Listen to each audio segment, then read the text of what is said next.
بقالي فترة الصراحة بلعب لعبة أمنيجيا، وبصراحة مبهور بالعظمة اللي بيقدمها الاستوديو من جرافيكس وقصة وأحداث. أمنيجيا هي واحدة من أشهر سلاسل الألعاب على مر التاريخ، حيث إن كل جزء منها بيحتوي على بطل جديد بقصة جديدة وأحداث مختلفة. لكن مع اختلاف كل العوامل دي، في شيء واحد مشترك بيجمع كل الأجزاء دي، وهي إن كلهم بيتعرضوا لتأثير عالم مختلف تماما عن العالم بتاعنا، عالم بيتخطى كل القواعد الفيزيائية والطبيعية، عالم كامل تخطى استيعاب البشر. وغير تأثير العالم ده على القصة وما فيها، كل أبطال السلسلة دي بيتعرضوا لشيء واحد مشترك، وهو الأمنيجيا أو مرض فقدان الذاكرة. النهاردة في أولى حلقات السلسلة هنشرح مع بعض أحداث الجزء الأول من السلسلة، واللي تحت عنوان أمنيجيا ذا دارك ديسنت.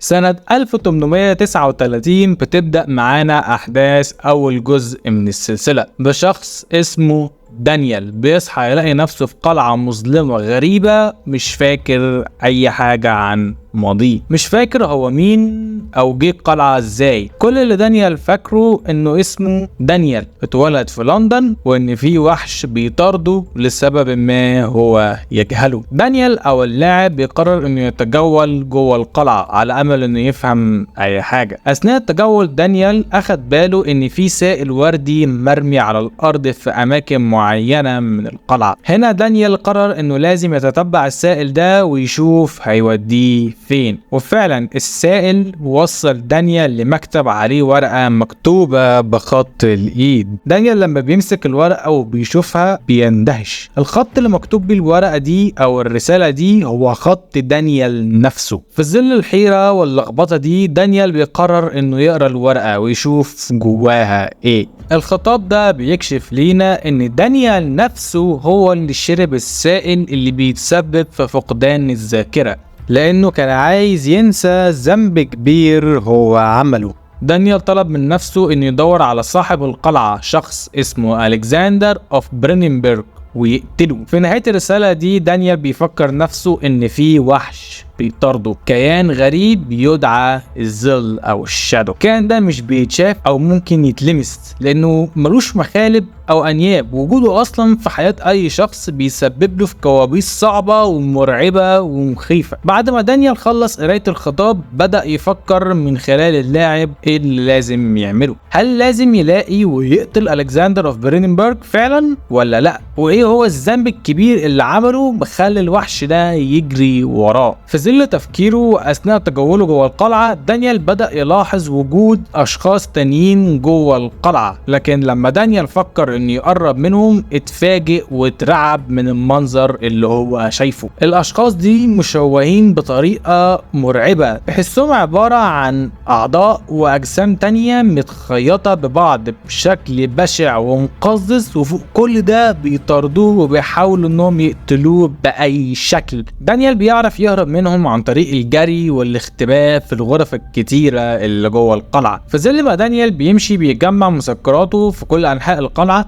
بدأ ياخد باله إن كل مكان بيخشه بيلاقي نفسه بيفتكر لحظات معينة بتجمعه مع ألكسندر. دانيال في البداية كان مستغرب هو ليه عايز يقتل ألكسندر، لأنه واضح من الذكريات دي إن العلاقة ما بينهم كانت قوية وفيها ثقة. بس مع التجول والحركة جوه القلعة، دانيال أخد باله إن اللحظات اللي بيفتكرها بقت أسوأ وأصعب. دانيال بقى بيفتكر اللحظات ليه هو وألكسندر بيعذبوا فيها ناس أبرياء بأبشع الطرق الممكنة. ومن ضمن اللحظات دي لحظة دانيال فيها افتكر إنه قتل طفلة وهي بتترجى إنه يرحمها.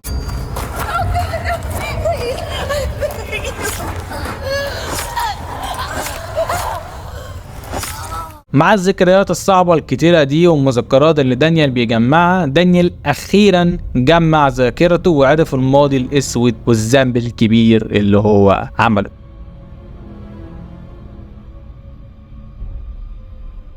دانيال في الاصل هو عالم اثار بريطاني، وقبل احداث اللعبه ب3 شهور تقريبا دانيال كان في بعثه استكشافيه للجزائر بهدف اكتشاف مقبره الملكه تنهينان الشهيره. دانيال كان المساعد لبروفيسور هيربرت، والاتنين مع الفريق بتاعهم بدأوا ان هم يحفروا في المقبره، لكن اثناء الحفر دانيال دخل اوضه تحت المقبره، وللاسف الصخور وقعت عليه وحبسته جوه الاوضه، ودانيال ساعتها بدأ يتخنق بسبب قله الهواء الموجود. لكنه فجأة لقى قدامه في وسط الاوضه كوره بتطلع نور ازرق باهر. دانيال لما قرب من الكورة وحاول يمسكها شاف حاجات غريبة ومدهشة، لقى نفسه في عالم تاني غير العالم بتاعنا، عالم كل حاجة فيه مختلفة من أبعاد هندسية لقوانين طبيعية. كل حاجة جوه العالم ده كانت فوق استيعاب البشر. في وسط دهشته بالمنظر ده الكورة اتكسرت في ايد دانيال، واللي على طول اغمى عليه ومفقش غير اثناء الفرقة وهي بتحاول تنقذه. لما دانيال فاق لقى اجزاء الكورة المتكسرة في ايده، وساعتها دانيال رجع تاني لندن بامر من بروفيسور هيربرت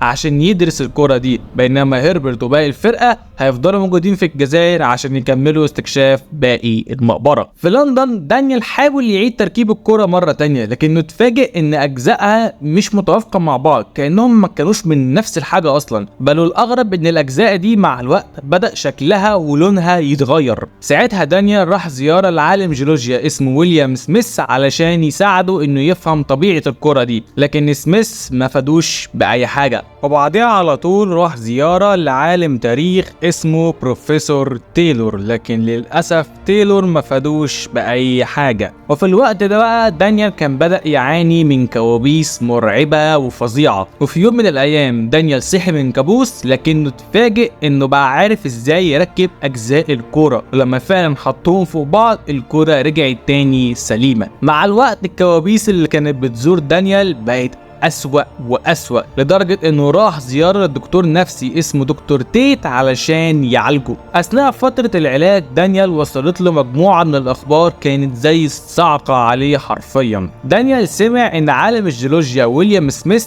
اتقتل، وبعديها بفترة صغيرة جدا عرف ان بروفيسور تايلور ودكتور تيت ماتوا بطرق بشعة جدا. وفي نفس الوقت ده وفي ظل ما دانيال مش ناقص صدمات، جاله خطاب من الجزائر بيقول ان بعثة هيربرت اختفت تماما. هيربرت وكل اعضاء الفريق ملهمش اثر ما عدا شخص واحد بس هو اللي نجا، وكان مصاب بشكل خطير، وكان عمال بيردد في كلام ان كان فيه كائن غريب بيجري وراهم وعايز يقتلهم. مع الخطاب ده دانيال استلم متعلقات هيربرت من ضمنها مذكراته، ولما دانيال قرر انه يقراها اتفاجئ ان هيربرت بنفسه كتب انه دخل جوه الاوضه واخد الكوره الموجوده جواها. اسئله كتير سيطرت على دماغ دانيال ساعتها، ازاي هيربرت ياخد الكوره؟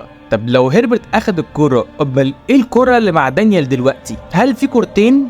هل في كرة أصلية وكرة مزيفة؟ الأسئلة دي ما كانش ليها إجابات وكانت مسيطرة على دماغ دانيال فعلا. والأهم من كل ده إيه هو الكائن اللي بيطارد أعضاء البعثة؟ هل الكائن ده هو اللي قتل كل اللي دانيال راح لهم؟ يعني هل الكائن ده بيطارد دانيال برضه؟ في وسط حيرته دانيال بدأ في إرسال جوابات لكل الناس الموجودة في مذكرات هيربرت عشان يساعدوه، لكن مفيش أي حد منهم رد بحاجة مفيدة ما عدا شخص واحد بس، شخص من مملكة بروسيا اسمه ألكسندر اوف بريننبرغ. رد ألكسندر كان كالتالي: أنا عارف أنت بتتكلم عن إيه، تعال لبريننبرغ حالا وأنا هحميه. دانيال كان حاسس باليأس، عشان كده ملقاش قدامه حل تاني غير إنه يثق في ألكسندر ويروح قلعة بريننبرغ.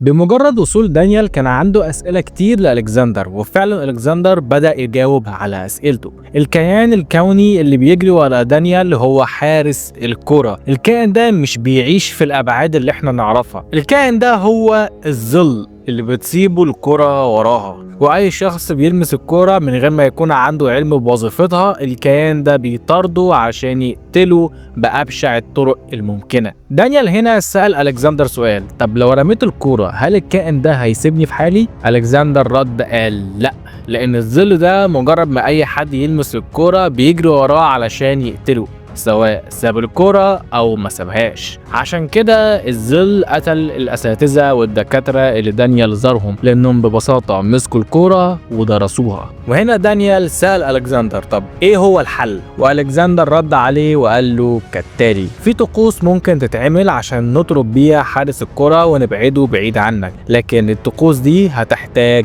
التضحيات. كل انسان جواه مادة اسمها الفيتاي وهي اصل الحياة، والمادة دي بتتفرز بكميات كبيرة لما الانسان بيحس بالوجع. المادة دي ضرورية علشان يتموا الطقوس، لكن علشان يجيبوها لازم يعذبوا بشر. دانيال في الاول حس بالذعر من الفكرة، لكن الكسندر طمنه وقال له ان في القلعة عنده فيها زنازين مسجون فيها مجرمين وقتلة ومغتصبين، مجرد حسالة كده يستحقوا العذاب والموت. دانيال وثق في الكسندر، والكسندر بدأ في تعذيب المساجين دول بأبشع الطرق الممكنة. وبسبب ان الانسان مع الوقت بيتعود على الوجع كمية الفيتاي قلت. علشان كده الكسندر اخترع سائل فقدان الذاكرة، وده اللي بيخلي اللي يشربه يفقد الذاكرة تماما، وبكده ممكن يعذب الشخص من جديد من غير ما يتوقع طريقة التعذيب، وبالتالي كمية الفيتاي هتتفرز بكميات كبيرة زي الأول. دانيال في البداية كان خايف انه يشارك في البشاعة دي، لكن خوفه من الموت على ايد حارس الكرة خلاه يشارك.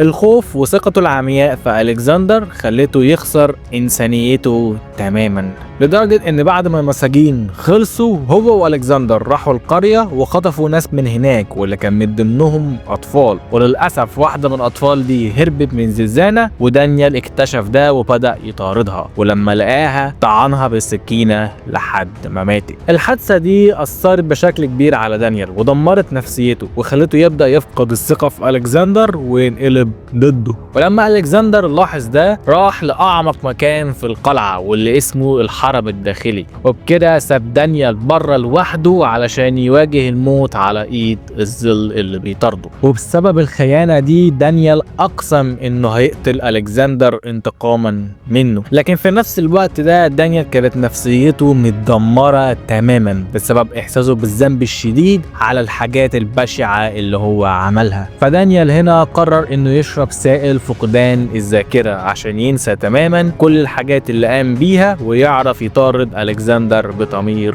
مرتاح. ومن هنا بقى تبدأ أحداث اللعبة. على مدار اللعبة أثناء طريقه للحرم الداخلي دانيال بدأ ياخد نبذة عن طبيعة الظل اللي بيطارده. دانيال لقى مادة عضوية لزجة منتشرة في أرجاء القلعة، مادة عاملة زي اللحم كده اللي بينبض. بمجرد انه قرب منها بدأ يحس بألم في جسمه وفي عقله. المادة دي هي الأثر اللي بيسيبه حارس الكرة وراها، ووجودها في القلعة يعني انه قرب جدا من دانيال. ومن اغرب الحاجات اللي دانيال لقاها هي كبسولات شكلها غريب. دانيال ساعتها سأل نفسه ايه هي الكبسولات دي وايه هي نوعية التكنولوجيا اللي بتستخدمها، ولما قرر انه يلمسها شاف ذكريات شخص تاني جواها، شخص تاني غير دانيال. ومع الوقت دانيال عرف دي ذكريات مين بالظبط، والصدمة ان الكبسولات دي فيها ذكريات وافكار الكسندر اوف بريننبرج. ذكريات الكسندر المسجلة على الكبسولات دي عرفت دانيال حقائق كتير عن الكسندر وتاريخه وحقيقة دوافعه.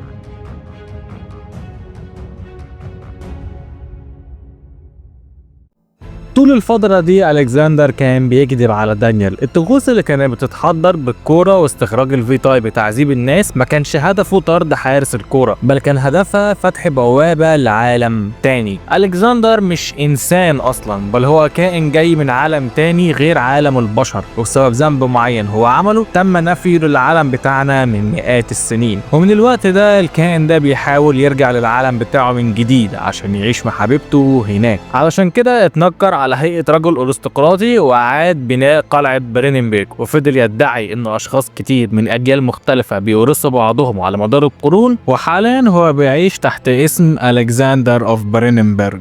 في فترة حياة ألكسندر في عالم البشر قابل عالم وباحث اسمه أجربا ومعاه تلميذه يوهان فاير. التلاتة لقوا كورة زي الكورة اللي لقاها دانيال في الجزائر. أجربا ويوهان وألكسندر بدأوا يدرسوا الكورة دي عشان يعملوا جهاز يسمح لهم بالسفر من عالم البشر إلى العالم الآخر أو العكس. التلاتة بالفعل عرفوا يعملوا بوابة للعالم الآخر، بس بعد كده اكتشفنا إن فاير وأجربا قرروا خيانة ألكسندر ويدخلوا لوحدهم للعالم الآخر ويسيبوا ألكسندر في العالم بتاعنا. لكن في آخر اللحظة أجربا خاف وتردد من الدخول للبوابة، وساعتها فاير لوحده دخل البوابة وسافر للعالم التاني. ولما ألكسندر عرف الخيانة دي تعصب جدا وسجن أجربا عنده في القلعة كرهينة علشان يجبر فاير على مساعدته في العودة للعالم بتاعه مقابل تحرير أجربا. كل اللي حصل ده مع المساجين اللي قربوا يخلصوا خلى ألكسندر يستعجل ويقرر يعمل الطقوس من غير تحضير كفاية، وبسبب استعجاله وعدم تحضيره كويس للطقوس الكورة اتكسرت ل6 أجزاء. دلوقتي ألكسندر بقى عاجز مش عارف يرجع للعالم بتاعه. عشان كده دانيال لما بعت خطاب بيقول فيه انه لقى كورة، ألكسندر انتهز الفرصة وكذب على دانيال واقنعه ان هم هيعملوا الطقوس دي علشان يطردوا الدل اللي بيطارد دانيال. لكن في الحقيقة الطقوس دي كان هدفها فتح بوابة ترجع بيها ألكسندر للعالم التاني. وعلشان ألكسندر يجمع فيتاي كفاية لعمل الطقوس، ألكسندر رجع تاني يعذب البشر المسجونين في القلعة، واللي كذب على دانيال وقال له انهم مجرمين وقتلة ومغتصبين، لكن في الحقيقة دول كانوا اشخاص ابرياء ألكسندر خطفهم من القرى المجاورة علشان يعذبهم ويستخرج منهم الفيتاي. علشان كده دانيال دلوقتي بيحاول يلاقي ألكسندر ويقتله بسبب الفظايع اللي ارتكبها وخلى دانيال يرتكبها.